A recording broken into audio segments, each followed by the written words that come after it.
우리나라 원래 달력으로 새해가 지났죠. 가정들이 모이고 가족끼리 함께 모였을 텐데 우리 가정을 지키는 영웅들이란 주제로 오늘 보도록 하겠습니다. 자, 디도서 2장 4절에서 5절을 보면요. 이런 말이 성경에 있습니다. 전체 문맥이 이제 3절부터 봐야 되겠지만 3절은 이제 나이가 든 여자들에게 젊은 여자들을 가르쳐서 이렇게 하게 하라 이런 문맥입니다. 그런데 그들이 젊은 여자를 가르쳐 그들로 하여금 냉철하고 자신들의 남편들을 사랑하며 자신들의 자식들을 사랑하고 사력 있고 순결하며 가정을 지키는 자들이 되고 선하며 그들이 자신의 남편들에게 순종하게 하려 함이니 하나님의 말씀이 모독받지 않게 하려 함이라 라고 되어 있습니다. 자, 하나님께서 여자들에게 특히 이제 결혼한 여자들에게 이렇게 하게 하신 명령들이죠. 그런데 이렇게 하지 않으면 하나님의 말씀이 모독을 받게 된다. 그런데 이렇게 하면 역으로는 하나님의 말씀이 영광을 받게 되는 거죠. 자, 그 중에 이제 한 표현이 다 중요한 내용들이죠. 그렇죠.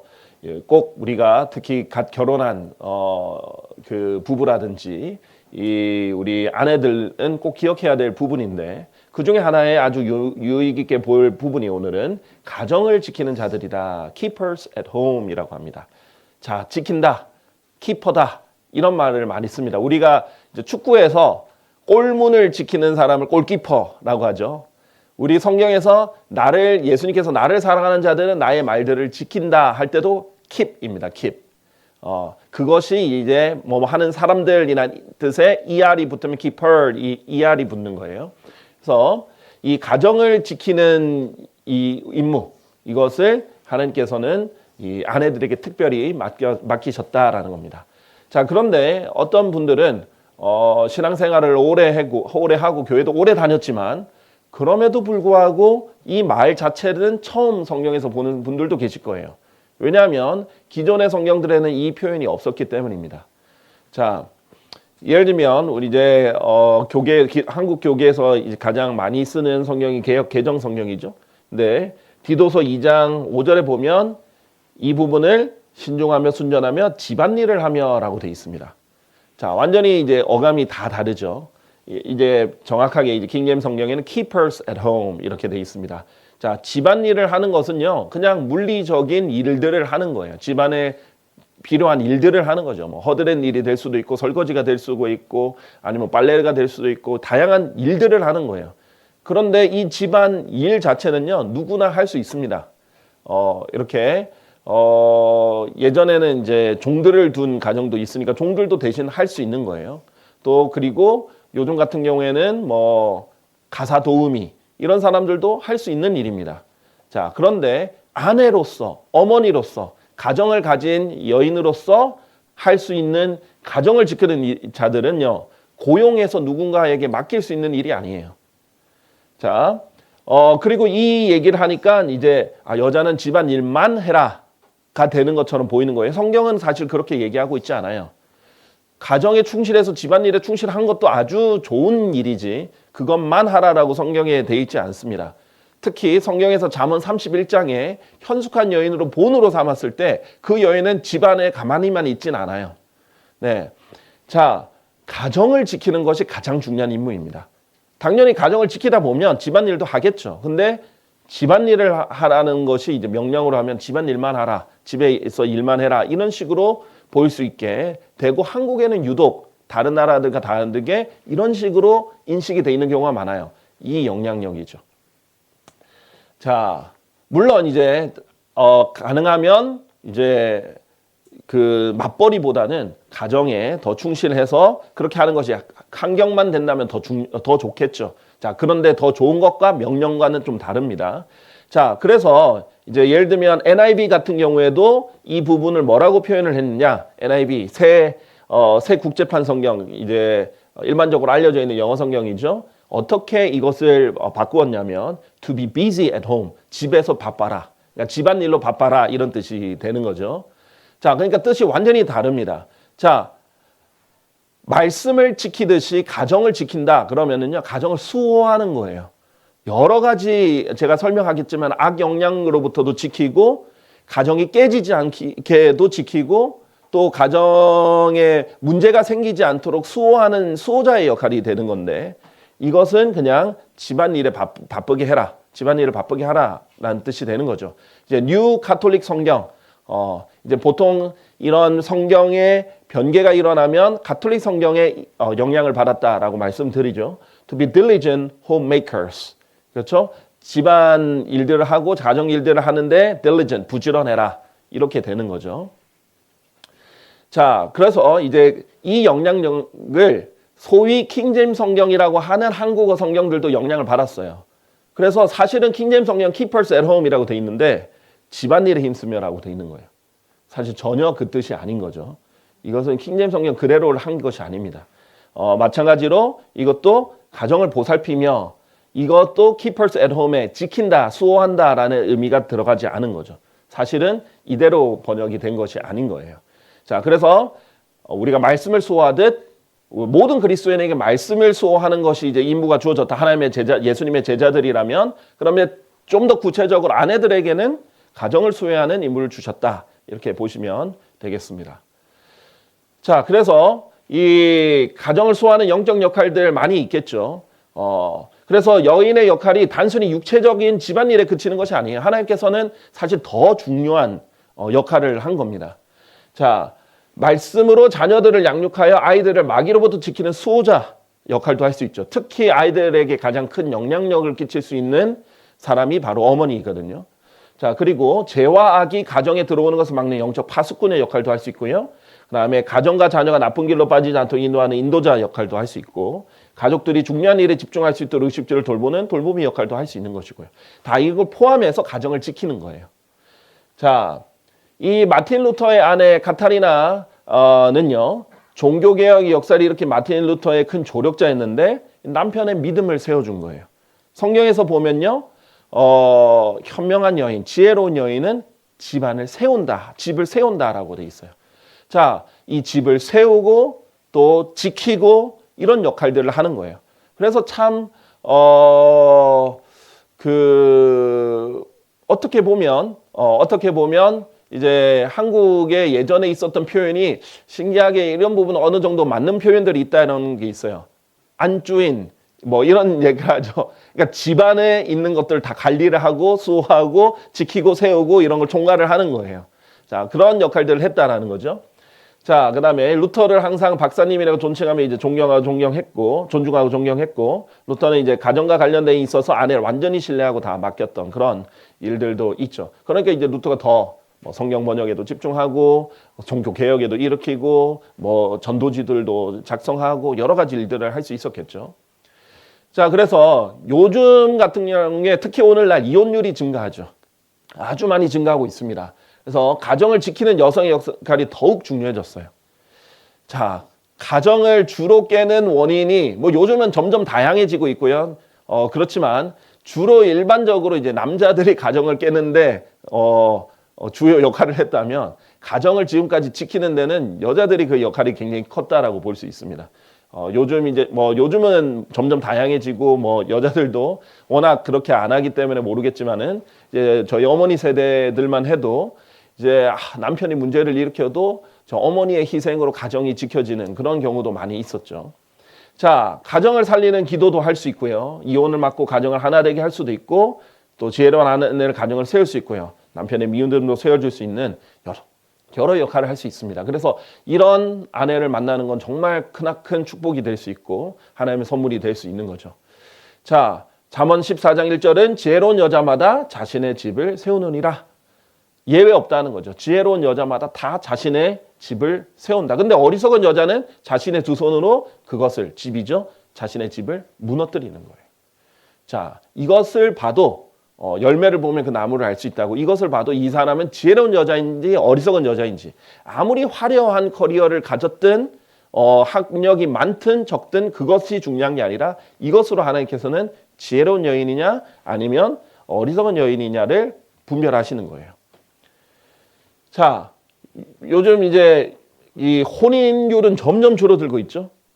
사람들이 특히 이제 서로 막 조건 보고 따지고 이렇게 하느라 사실은 또 그 조건을 갖추기 전까지도 결혼을 잘 못하는 데다가 갖춰도 자꾸 따지다 보니까 더 결혼을 못하죠. 그런데 혼인은 줄어들고 있는데 이혼은 거의 똑같아요. 그게 무슨 말이냐면 이혼율은 계속 증가하는 거예요. 혼인이 이렇게 숫자가 거의 반토막이 났는데 이혼하는 숫자는 떨어지지 않는 거예요. 그러니까 혼인율은 거의 2배 이상 올라가고 있다. 이혼율은 2배 이상 올라가고 있다는 거예요. 마찬가지죠. 혼인의 추이, 이혼 추이 이렇게 됩니다. 혼인하는 건수는 줄어들고 있는데 이혼수는 계속 그 건수가 유지를 하고 있거나 점점 올라가는 그런 추세면 결국은 이혼율은 엄청나게 올라가고 있는 거죠. 자, 이런 일에 있어서 저는 지금 현대 사회의 그런 세상의 풍조가 크게 기여했다라고 생각합니다. 그러니까 좋게 기여한 게 아니라 나쁘게 기여한 거죠. 자꾸 여자들을 가정을 지키는 역할을 하나님께서 주셨는데 거기에서 몰아내는 거예요. 가정을 지키지 않고 다른 것을 하도록 몰아내는 거예요. 강제로 남녀 평등을 시켜버리려고 하고 둘이 벌지 않으면 잘 먹고 살지 못하는 환경으로 또 몰아넣는 거예요. 원래는 남자 한 명만 벌어도 충분히 먹고 살 수 있는 그런 세대였는데 점점 둘이 벌지 않으면 못하게 되는 거죠. 그런 식으로 이제 몰아내면서 가정을 지키는 그 중요한 임무를 점점 못하게 만들면서 난 결과 중에 하나라고 저는 생각합니다. 자, 그래서 교회에서도 이런 거를 연관해서 사역하고 섬김을 수 있어요. 흔히 가정사역이라고 하죠. 아주 중요한 사역입니다. 자, 우리가 이제 말씀과 관련한 사역은 무궁무진하게 이렇게 뻗어나갈 수 있어요. 하나님 말씀과 관련된 사역은. 근데 단순히 말씀을 가르치고 이렇게 말씀을 설교하고 그 정도만이 아니에요, 사역은. 각자가 다양한 사역들을 할 수 있습니다. 형제들을 세워줄 수도 있고 다른 가정들도 세워줄 수 있고 도와줄 수 있죠. 특히 가정을 잘 지킨 여인들에게도 이런 멘토링을 하고 가르칠 수 있는 역할을 성경에 기록해놨어요. 그래서 이런 상담할 수도 있고 도울 수도 있고 중보기도할 수 있고 격려할 수도 있고 얼마나 특히 갓 결혼한 부부 또는 결혼에 앞둔 예비 신부들, 신랑 신부들 얼마나 고민이 많겠어요. 아니면 이제 자녀가 갓 생겼어요. 얼마나 시행착오도 많고 어려움이 많겠습니까? 얼마든지 도울 수 있고 조언을 줄 수 있고 그런 게 필요한 거예요. 저는 이제 갈보리 심례교회가 가정 사역도 어떤 이게 좀 활성화가 됐으면 좋겠다 이런 생각이 있습니다. 그런 걸 위해서 좀 함께 기도해 주시면 너무 좋을 것 같은데요. 자, 디도서서 2장 3절 5절에도 아까 이 부분이죠. 나이 많은 여자들이 이런 본을 보이면 선한 것들의 선생들이 된다. 그래서 이 젊은 여자들을 가르쳐서 이렇게 특히 가정을 지키는 자들과 함께 이렇게 하게 한다라고 하는 거죠. 이런 성경적 멘토링이나 이런 가정사역에 이렇게 일부가 기록되어 있는 거죠. 자, 그래서 여자는 그냥 단순하게 가정에서 집안일 하는 사람이 아니에요. 그거는 누구에게도 시킬 수 있고 누구에게도 맡길 수 있는 일이에요. 그러나 가정의 수호자이자 영적인 파수꾼 역할은 그 아내와 어머님만 할 수 있는 거예요. 자, 아내와 어머니로서 할 수 있는 위대한 일은 그냥 세상에서 떠받드는 높은 커리어를 가지는 게 아니라 뭐 가진다고 해서 잘못됐다는 건 아니에요. 커리어를 가진다고 해서 나쁘다는 건 아닌데 그게 세상 사람들이 봤을 때는 위대한 일처럼 보이지만 성경적으로 정말 위대한 일은 가정을 지키는 일입니다. 자, 그래서 이 하나님께서 주신 이제 여자의 역할은 아내도 있고 어머니도 있죠. 그래서 하나님께서는 남편에게 돕는 배필로 만들어 주신 거예요.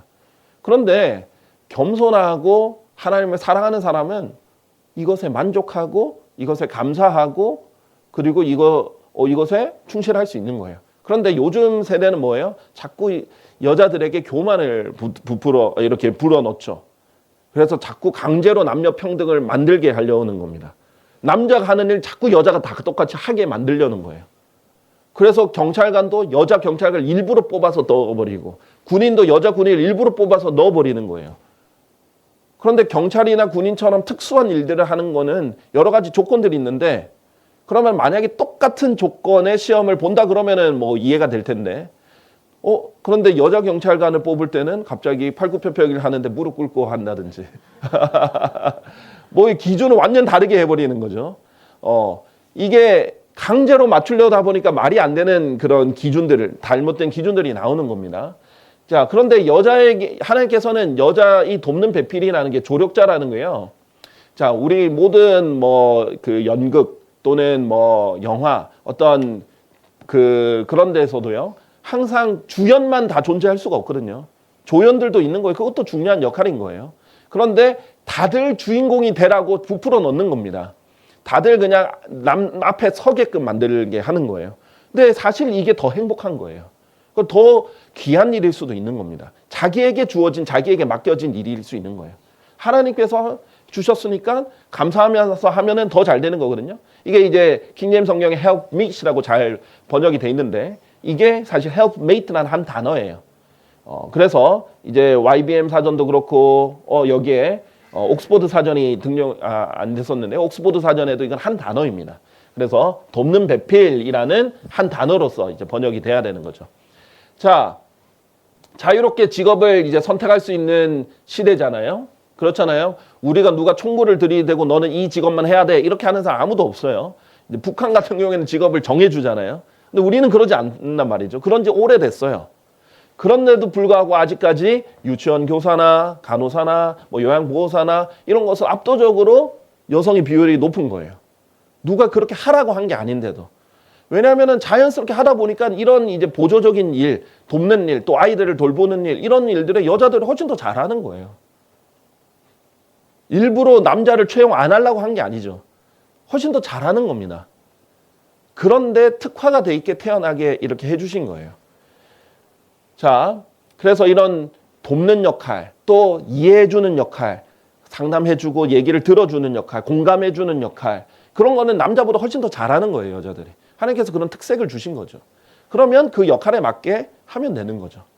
자, 그래서 잠언 31장 10절에서 12절 그리고 23절 보면 누가 현숙한 여자를 발견할 수 있겠느냐 이렇게 하죠. 이 사람을 이는 그녀의 값이 루비들보다 훨씬 더 나가기 때문이다라고 솔로몬이 그렇게 말합니다. 아주 값진 여인으로 표현을 하죠. 그런데 보세요. 그녀는 자기 생의 모든 날 동안 남편에게 선을 행하고 악을 행하지 않으리라. 그녀의 남편은 그가 그 지역 장로들 가운데 앉을 때 성물들 안에서 알려지느니라. 자기가 드러난 게 아니라 남편을 세우는 거죠.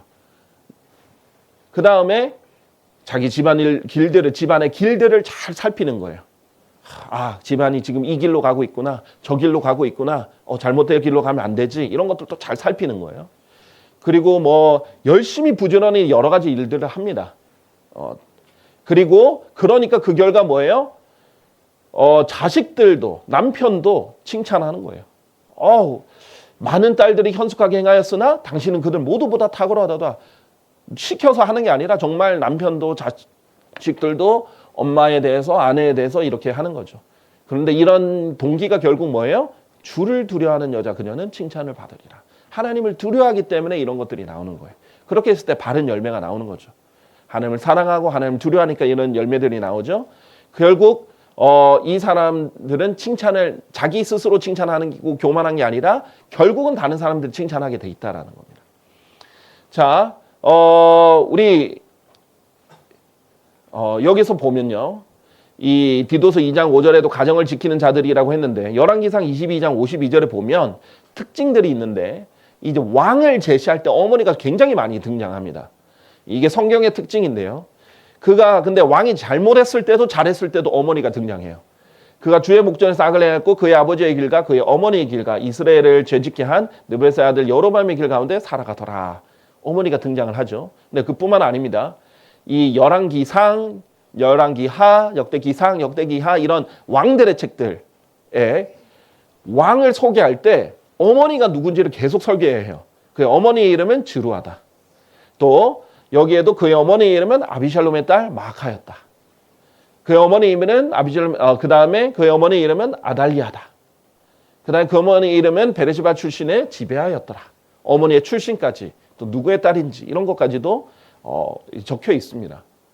자, 어머니들이 왕들 언급할 때 주로 많이 등장을 한다는 거예요. 어머니의 영향력이 그만큼 컸겠죠.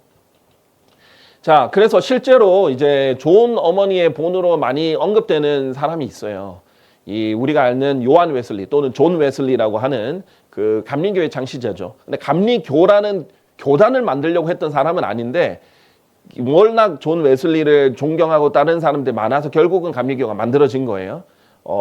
그런데 이 사람은 정말 야외에서 복음 설교하고 정말 그 들이든 산이든 가서 정말 말 타고 다니면서 하나님의 말씀을 전하고 복음을 전했던 사람들인데 지금 후대 감리교 사람들은 그렇게 하고 있지 않죠. 그러니까 지금 루터교 사람들은 루터처럼 종교개혁 주의자들이 아니에요. 가장 친카톨릭이에요. 개신교 중에서. 그렇듯 이름을 가졌다고 해서 그것이 그대로 똑같이 하는 건 아닙니다. 근데 이 사람이 13명의 자녀를 이제 하나님의 일꾼으로 잘 키운 어머니로 알려져 있죠. 엄청 훌륭한 분입니다. 자, 그러면 하나님께 엄청난 칭찬을 듣겠죠. 자, 총 19명의 자녀들이 있었어요. 근데 그 당시 워낙 열악하고 또 가난했기 때문에 질병에 걸리면 이렇게 치유할 수 있는 방법이 별로 없어요. 그래서 6명의 자녀들은 어린 나이에 다 일찍 죽었습니다. 그리고 이제 13명의 자녀들을 잘 키운 거죠. 그런데 이제 존 웨슬리 같은 경우에 어떻게 고백을 했느냐? 나는 내 어머니가 만든 작품이다. 이게 이제 이것을 조금 더 이제 순화해서 번역하면은 나는 내 어머니가 만든 결과물이다. 이런 식으로 표현을 한 거죠. 내 인생의 영원한 스승은 주의 성령님이었고 나를 만든 분은 그 성령님의 지시를 따라 나의 어머니가 만들었다. 이렇게까지 얘기할 정도죠. 그러니까 자식들이 스스로 칭찬을 하는 거예요. 어머니가 그렇게 해주셨다. 이렇게. 자, 내 이 경건 생활은 왜 존 웨슬리가 유명한 이유가 뭐냐? 왜 존 웨슬리 따르는 사람들이 감리교도들이라는 이름을 했냐? 영어로는 이제 우리나라에는 교가 붙어서 이제 뭐 바로 교단을 만든 것 같지만 그렇지 않아요. 그 따르는 사람들을 영어로는 메소디스트라고 했어요. 지금도 메소디스트라고 합니다. 이게 메소드가 방법 또는 규칙 이런 뜻인데 굉장히 규칙적인 생활들을 한 거예요. 존 웨슬리가 그랬어요. 그러니까 매우 규칙적인 생활을 했고 경건에 대한 습관이 매우 잘 잡혀 있던 사람이 존 웨슬리였습니다. 그러니까 존 웨슬리도 자연스럽게 그런 경건의 생활을 강조하게 되고 그런 규칙적인 생활을 강조하게 되고 그 다른 사람들도 그렇게 하게 된 거예요. 그래서 저 사람들은 규칙대로 하는 사람들이야. 뭐 어떤 규범대로 하는 사람들이야. 규칙적으로 생활해. 이렇게 하다 보니까 메소디스트라는 말이 생겨난 거예요. 그래서 미국에서는 예전에 제가 감리교인입니다라는 말로만으로도 그 사람이 감리교인이라는 것만 확인이 돼도 대출을 담보 없이 해줬다고 그래요. 그 정도로 알려진 사람들이었던 거예요. 근데 이제 존 웨슬리의 이 경건 생활은 어머님이 내 몸에 넣어준 약이다. 이렇게 자기 스스로 이렇게 얘기를 한 겁니다. 이런 훈련을 어릴 때부터 배웠죠. 자, 이 스케줄 그냥 소개만 합니다. 이대로 하라는 게 아니에요. 자, 왜냐하면 이 어머니가요, 너무 가난한, 왜냐하면 어머니는 한 시골 교회 목회자의 아내였어요. 목회자의 아내로서 이렇게 13명을 키운 거예요. 돈이 있겠어요? 없잖아요. 학교를 보낼 돈이 없었어요. 그래서 다 집안에서 다 키웠습니다. 다 자기가 가르쳤어요. 그래서 일부러 이런 시간들 다 넣어가지고 자기가 일부러 가르친 겁니다. 그래서 그 존 웨슬리는 옥스퍼드 대학을 갔거든요. 그런데 거기서도 이제 이런 것들 플러스 매일 6시간씩 이렇게 학습을 아이들 직접 다 가르친 거예요. 플러스 매일 가족 성결 기도회. 기도회를 또 3시간 동안 인도를 한 거죠. 대단한 어머니시죠. 그리고 자녀들이 워낙 많으니까 얼마나 정신없고 복잡하고 그러겠어요. 그러니까 제가 제일 인상 깊은 일화 중에 하나가 13명이나 되는 자녀들로 돌아다니니까 갑자기 어머니가 어디에서든 집안에 어디에서든 이제 예전에 그 여인들이 입는 치마들은 이렇게 폭이 넓었잖아요. 폭이 넓은 이 큰 치마를 입고 다녔는데 그 치마를 딱 덮고 탁 무릎을 꿇으면 모든 아이들이 탁 조용해야 돼요. 그때가 이 수산나 웨슬리, 존 웨슬리 어머니가 기도하는 시간이에요. 뭐 따로 공간이 있겠어요? 그 작은 집에 13명들이 살았으니까 따로 기도할 공간이 없잖아요. 그러니까 아무 방해도 안 받고 싶잖아요. 또 기도는. 그럼 탁 그렇게 무릎 꿇고 기도하고 치마에 딱 이렇게 치마를 덮었으면 모든 사람이 조용하는 거예요. 모든 자녀들이. 그리고 그때가 어머니가 기도하는 시간이구나. 건들지 말아야지. 그렇게 이렇게 생활을 했다고 하죠. 그리고 잠들기 전에 이런 말들을 꼭 물어봤다고 해요. 얘들아, 너희가 누구냐? 우리는 위대한 하나님의 자녀들입니다. 누가 너희를 위대하다 했느냐? 하나님께서 우리를 위대한 사람이라고 했습니다. 그러면 너희들은 지금 무엇을 하고 있느냐? 예, 우리는 지금 역사를 창조하고 있습니다. 그 일을 누가 시켰느냐? 우리를 위대하게 쓰시기를 원하는 하나님이 시키셨습니다. 이런 게 또 했다고 하죠. 저는 이제 소개를 하는 거예요. 어떤 이대로 무조건 하라 이런 말이 절대 아닙니다. 첫째, 이제 그리고 이제 어떤 정해진 아주 중요한 세 가지 규칙이 있었는데 정해진 시간에 온 가족이 전원 모여서 다 함께 성경을 읽고 찬송을 부르며 가정 예배를 드리는 것. 이런 것들 꼭 지켰다고 하죠. 이때는 한 사람도 예배를 두지 않았다고 합니다. 심지어 자녀 중에 뭐 심한 감기가 걸렸거나 아프거나 이러면 그러면 그 아이를 가족 기도회 옆에 두고 예배를 드렸다고 하죠. 그런 식으로 이제 인도까지도 했었고요. 그 다음에 이제 13명 아이들을 2명씩 짝지어서 서로 돌보게 한 거예요. 그러면서 이 세상은 살아가는 것은 서로 돕고 돕는 거고 또 그 힘이 있고 좀 더 자기가 더 이 나이가 더 많고 더 튼튼한 사람은 약한 사람을 더 돌보게 하고 이렇게 습관을 들였다고 하죠. 그리고 타인의 고통을 자신의 고통처럼 느끼고 어려운 이들을 돌보고 책임지는 사람을 이다라는 걸 가르치기 위해서 했다 그러죠. 나중에 존 웨슬리가 옥스퍼드 대학에 들어갔는데 정말 아프고 힘들고 어려운 처지에 있는 애들 너무 잘 돌본 거예요. 그 학교에 있는 애 중에. 그러니까 아이들이 너무 감동 먹었는데 그게 그냥 위선적으로 일부러 한 게 아니라 정말 그렇게 교육을 받고 그렇게 몸에 체득화가 된 거예요. 그런 것들이 이제 드러났다 그러죠. 또 개인 상담을 통해서 아이 하나의 영적 상태를 계속 체크를 했다고 합니다. 13명의 아이들을. 자기 자녀들을 가정을 잘 돌봐온 거죠. 보살피고 살펴본 거죠. 아까 현숙한 여인은 가정에 있는 집안의 길들을 살핀다 그러잖아요. 살펴보고 한 명 한 명 점검도 했죠. 그리고 가정 기도실로 데려가 상담한 후에 그 아이의 일기를 또 체크하고 또 그 상담하기 전 항상 자기가 기도를 먼저 했다고 하죠. 자, 그래서 항상 일기를 쓸 때는 끝맺으면 하나의 말씀으로 결론을 맺게끔 하는 것도 인도해 줬죠. 요즘식으로 보면 매일의 묵상을 도와줬고 기독교계의 용어로 보면 큐티를 이렇게 매일 하는 걸 도와준 거죠. 자, 그래서 결국은